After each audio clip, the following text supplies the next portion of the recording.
Thank you for joining us again for Let the Bible Speak. Yesterday, I talked a little bit about young men, and today it makes sense for me to talk about old or older men. My wife, from time to time, will say to me if I do a certain thing, "You are just too old for that." And so that's what I've titled today's lesson. You're just too old for that. With age comes expectation. Older people are supposed to behave a certain way, especially those that are God-fearing.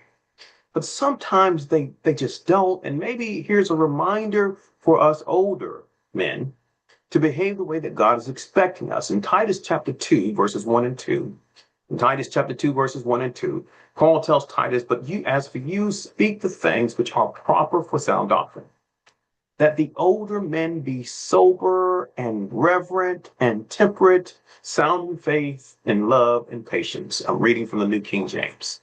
And so he tells Titus, this is what you communicate to the older men. This is how they need to be.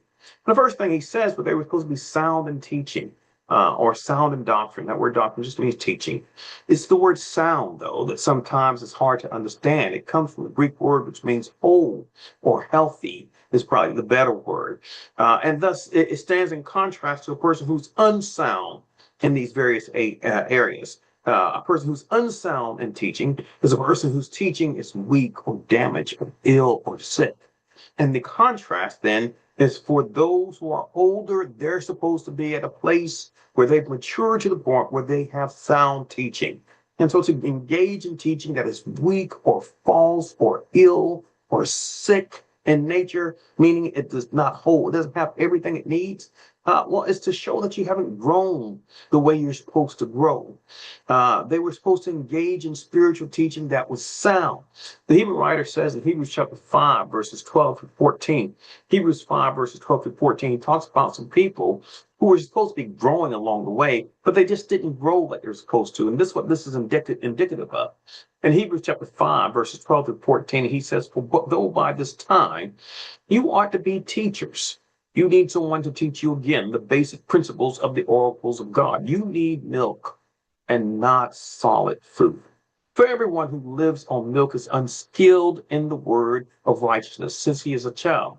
But solid food is for the mature, for those who have their powers of discernment trained by constant practice to distinguish both good and evil." The older men should have been at the place where they are able to offer up sound teaching because they've grown over time.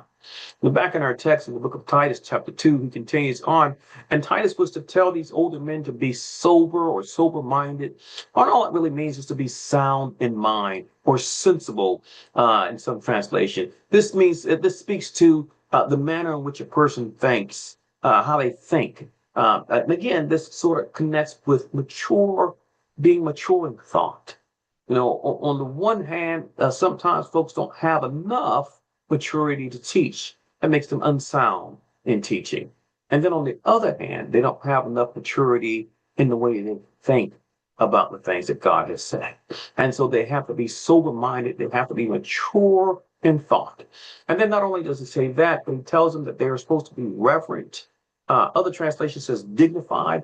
And all it really means is just behavior that becomes holiness.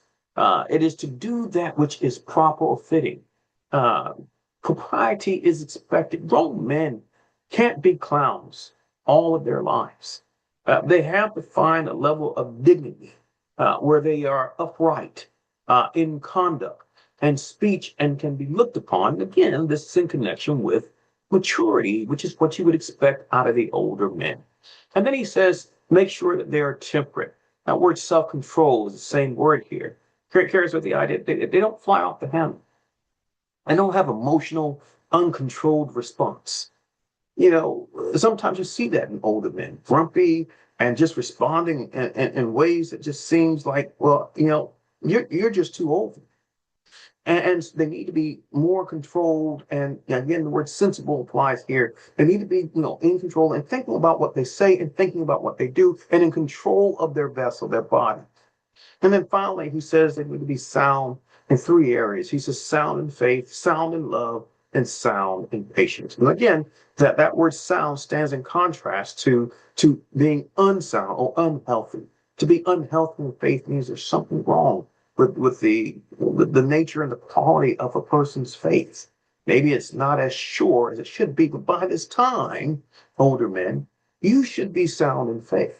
And maybe the way they express love, because he also says being sound in love, maybe that love is not what it needs to be. But by this time, you should be at the point where you love everyone, generally speaking, the agape love, love your neighbor as yourself, where you love God's people, where you love your spouse the way you're supposed to.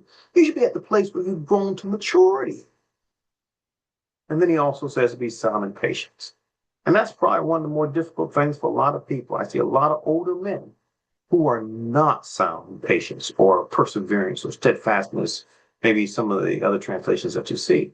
They're just not grown to maturity. And I think that the bulk of this is around older men. You have to be mature, spiritually mature if you're saying you're a godly person. And if you're not, what's the problem? As the Hebrew writer says, by this time you ought to be teachers. But you need someone to teach you again that which be the first principles of the doctrine of Christ. You might just be too old for that. And I'm saying that to this listening audience, but I'm also saying it to me. Let us examine ourselves, men, to make sure we are growing like we're supposed to, and that if we're not, let us open up God's word. Let's study together and see what he says. I promise you that you can understand the things that God says, and it will allow you to grow to maturity. Join us again tomorrow. If you have questions, if you'd like to have a Bible study, go ahead and call that number 843-553-5157. Again, that's 843-553-5157. We'll see you next time.